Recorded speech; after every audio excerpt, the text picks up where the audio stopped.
Following the huge breakthrough success of her debut hit single Royals catapulting 16-year-old Lorde to mainstream prominence, and with the release of her debut LP Pure Heroin, the New Zealand native was immediately dubbed as the next big pop sensation. However, she decided to take time away from the spotlight. After going through a messy breakup with her longtime boyfriend of 3 years, she immediately started working on her sophomore record, Melodrama. After a 3-year hiatus, Melodrama was finally released in June 2017, and it took the whole world by storm. The album unanimously garnered critical acclaim as it served as a great comeback for Lorde. The album marked a huge departure from the instincts of its predecessor, which has often been described as minimalist, but Melodrama, on the other hand, embodies a maximalist approach. The album is such an absolute gem, capable of triggering the most honest feelings in a way that only Lorde was able to do, and the production is absolutely astonishing, courtesy of Jack Antonoff. Overall, Lorde's Melodrama deserved every ounce of praise that it received, as it's unquestionably one of the best pop albums of the 21st century.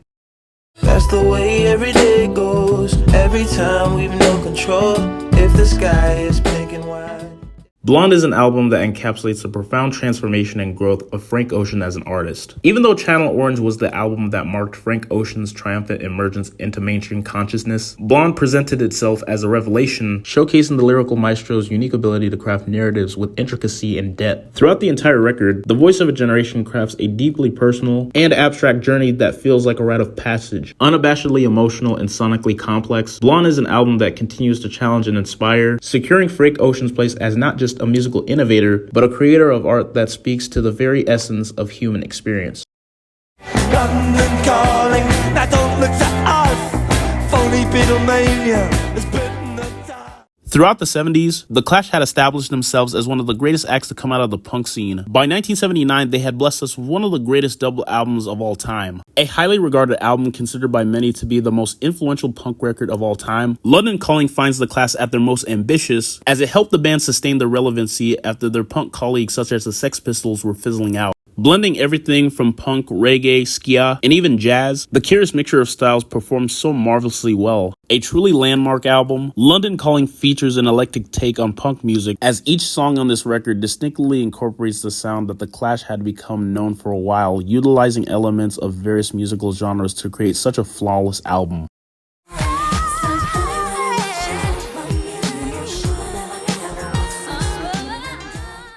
Spread Your Wings and Prepare to Fly. Considered by many to be Mariah Carey's magnum opus, Butterfly marked a huge departure from her previous records as it comes off more personal and very heartfelt, even though it had its commercial moments, but overall it's definitely an album made to express her true emotions. After separating from her husband, music executive Tommy Mottola, Mariah broke out of her good girl shell and spread her artistic wings as she would collaborate with various hip-hop producers and rappers such as the likes of P. Diddy, Q-Tip from A Tribe Called Quest, Missy Elliott, and the Trackmasters to develop this record. With having all the personal creative freedom on this record, Carey's artistry flowers majestically throughout the entire record. She took musical risks and experimented well beyond her ballad comfort zone as she incorporated some elements of hip-hop with tracks like Breakdown featuring Bone Thugs and Harmony and The Roof, which superbly samples Mobb Deep's Shook Ones Part 2. The album contains numerous layers that paint dynamic soundscapes, which excellently complements Mariah's assured vocal performances. With Butterfly being a true testament to Mariah Carey's artistry, there's not one song on here that falls even remotely short of excellence,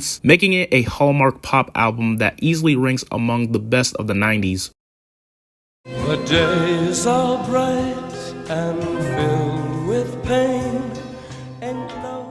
When you think of the iconic rock band The Doors, it's all here fully formed in their self-titled debut LP, The Doors. As the 60s revolution started to get underway, rock music was just starting to get a little bit nasty. The album was a breath of really fresh air, if not hazy blue smoke, in a variety of ways. The first being that it was an American band, and they were challenging the British invasion, more aptly the Beatles, with darker, more prophetic lyrics that reflected the underside of the Power Flower movement, and in many respects, it's probably responsible for its eventual demise. With the mix of blues, jazz, rock, and psychedelia, the record is like the equivalent of a dark acid trip than Sunshines and Rainbows, as Jim Morrison takes you on a ride with the most iconic songs associated with the band like Light My Fire, Break On Through, Soul Kitchen, and my personal favorite, The End, as the song takes you on an 11-minute journey as Morrison talks about what the dream of the 60s has brought to the world.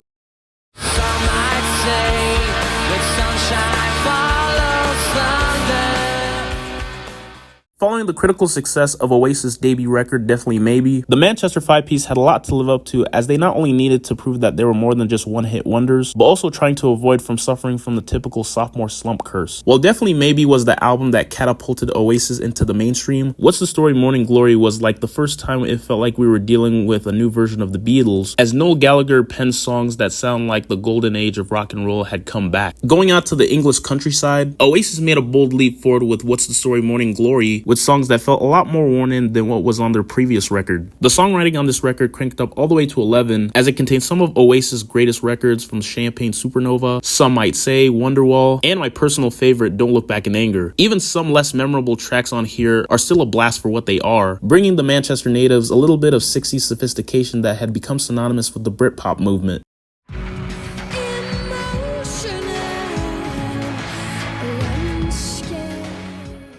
Fresh off of making amazing records like Debut and Post, Bjork was firmly an established international superstar by 1997. And when it came to the release of her third studio album, Homogenic, it was an emotional maturity that established the Iceland native as a genuine talent. I originally intended to go with Bjork's second album, Post, as it's definitely the one record in her catalog that I revisit the most. But when it came to Homogenic, it's the album where she interrogated elements of trip-hop, art pop, house, embellishing them with full-bodied orchestral work. Homogenic is an album where Bjork incorporated electro beats with cold sounds and orchestrations with cinematic arrangements. As a tribute to her home country, Iceland, the album emanates the sort of coldness, tantalizing, and supernatural. The result is a monumental piece of art that is worth revisiting again and again. Overall, Homogenic is a testament to not only Bjork's resilience, but her ability to tell stories, innovate, and push her sound into new frontiers. And even with this record being 26 years old, it often feels so advanced and so futuristic that it sounds like something that could be made today.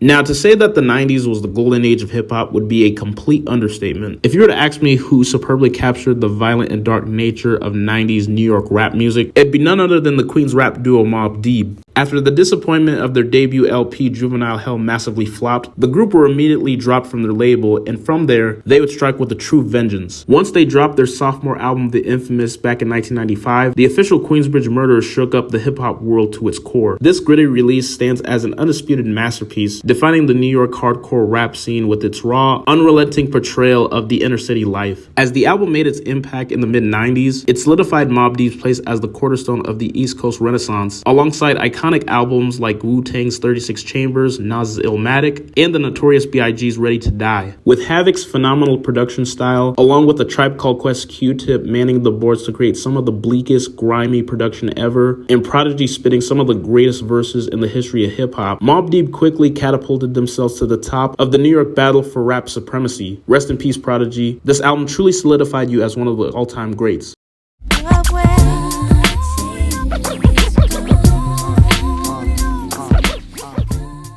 While Janet Jackson has plenty of great albums in her resume, but when it came to The Velvet Rope, it's definitely like her most ambitious and raw record to date. After facing a long-term case of depression, Janet Jackson channeled her energy and created a masterpiece. Blending pop, R&B, and hip-hop, the record explored a variety of topics as Jackson tackled homophobia, same-sex relationships, self-worth, domestic violence, and so much more in this record that includes 22 songs. Songs like Got Till It's Gone, Together Again, and I Get Lowly all help push this album to near classic status. But for some people, it might be a little bit too daring in some cases. But even with that, for its creativity and boundary pushing, The Velvet Rope is definitely the album in Janet Jackson's catalog that stands out the most. Everything you say to me, takes me one step closer to the edge, and I'm about to break. I need a little room. It's hard to understate the impact Hybrid Theory had on the new metal scene, or how iconic the album has become for the past 23 years since its release. Hybrid Theory is an album that magnificently fuses elements of hip-hop and metal to create one of the strongest debut efforts in the history of rock. Bringing the best of both worlds together, Linkin Park's biggest strength on this record was just how eclectic their tastes were, as they brought in bits and pieces of rap, metal, and electronica that meshed together perfectly. Furthermore, things were even taken up by a notch with Chester Bennington and Mike Shinoda trading verses, which was a welcome change of pace from the usual new metal formula. Now you had a rapper that could flow mesh with a singer who could go for some of the most blistering screams you've ever heard. The public immediately took notice of this, with songs like In the End spanning genre boundaries and reaching the top of the mainstream charts. After the release of Hybrid Theory, new metal wasn't just some dirty word in the music industry, it was a music genre that had now belonged to everyone. Hold a cold one like he hold a old gun, like he hold the microphone and stole the show for fun, or a foe for ransom.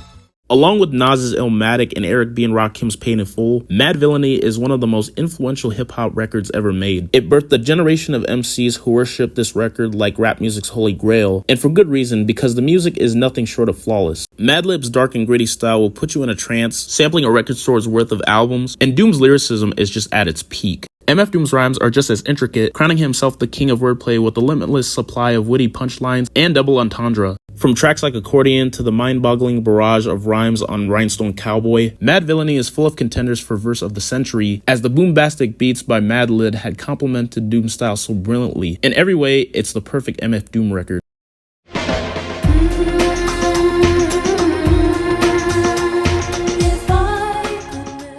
Now, when it came to picking a Madonna album, it was incredibly tricky, and I'm not joking when I say this, because looking at her body of work, I was very blown away of how much of a phenomenal discography she has. Whether if it's Like a Virgin, True Blue, Like a Prayer, Erotica, Bedtime Stories, Music, and even Confessions on a Dance Floor. But if there's one album that really showcased Madonna at her most creative artistic peak, I definitely had to go with her 7th studio album, Ray of Light. Along with Like a Prayer, Ray of Light thematically focuses on Madonna's spirituality, except this album focuses on her studies of Hinduism and Buddhism. The album garnered universal acclaim and is often considered Madonna's best work by music listeners and critics, admiring her new direction as it incorporates multiple genres like electronica and technopop. You will often find the album on the list of the greatest albums of all time, as it showcased some of Madonna's key qualities as a musician. Her ability to alter her image and music to fit the current trends and audiences, whilst also expressing her vocal ability and personal mindset at the time of recording. With Madonna's vision and her collaboration with music producer William Orbit, Ray of Light made her as relevant, if not more so, as she was at her peak in the 80s. And I'm pretty sure that if you go around asking music critics of how they feel about this album, most will unanimously agree that the album is an enduring classic. How can you just leave me standing alone in a world that's so cold? As an all-time classic and widely regarded as the perfect pop rock album, what is there to be said about Prince's Purple Rain that hasn't been said like a million times? Spouting some of the best rock songs of all time and one of the best power ballads ever, the album is proof that Prince was and still is an absolute legend. Containing some of his best and well-known songs such as Let's Go Crazy, When Doves Cry, and most famously the self-titled track of this album, Purple Rain. The album is the best starting point for anyone getting into Prince and gives you an idea on just what you're in for. I don't feel like I have to explain more to describe how phenomenal Purple Rain is. All I gotta tell you this is go listen to it. No one man should have all that power. The clock's ticking, I just count the hours.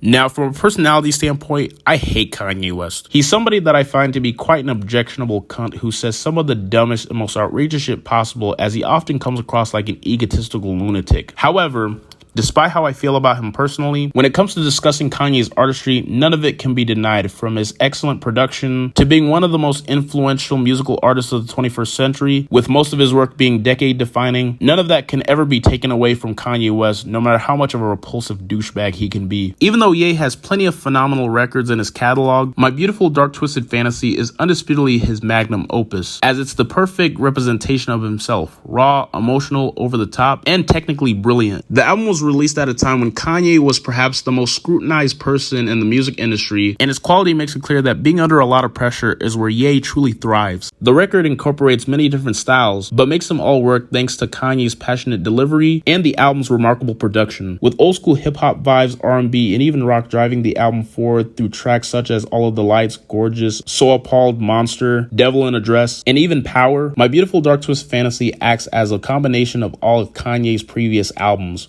Between spotless fusions of sounds and epic guest spots from Rihanna, Jay-Z, Bon Iver, and even Nicki Minaj, My Beautiful Dark Twisted Fantasy is not just one of the greatest hip-hop albums ever made, but also one of the greatest albums ever made, period. Despite how you feel about Kanye West as a person, few could doubt the quality of this album and Ye as an artist after listening to this.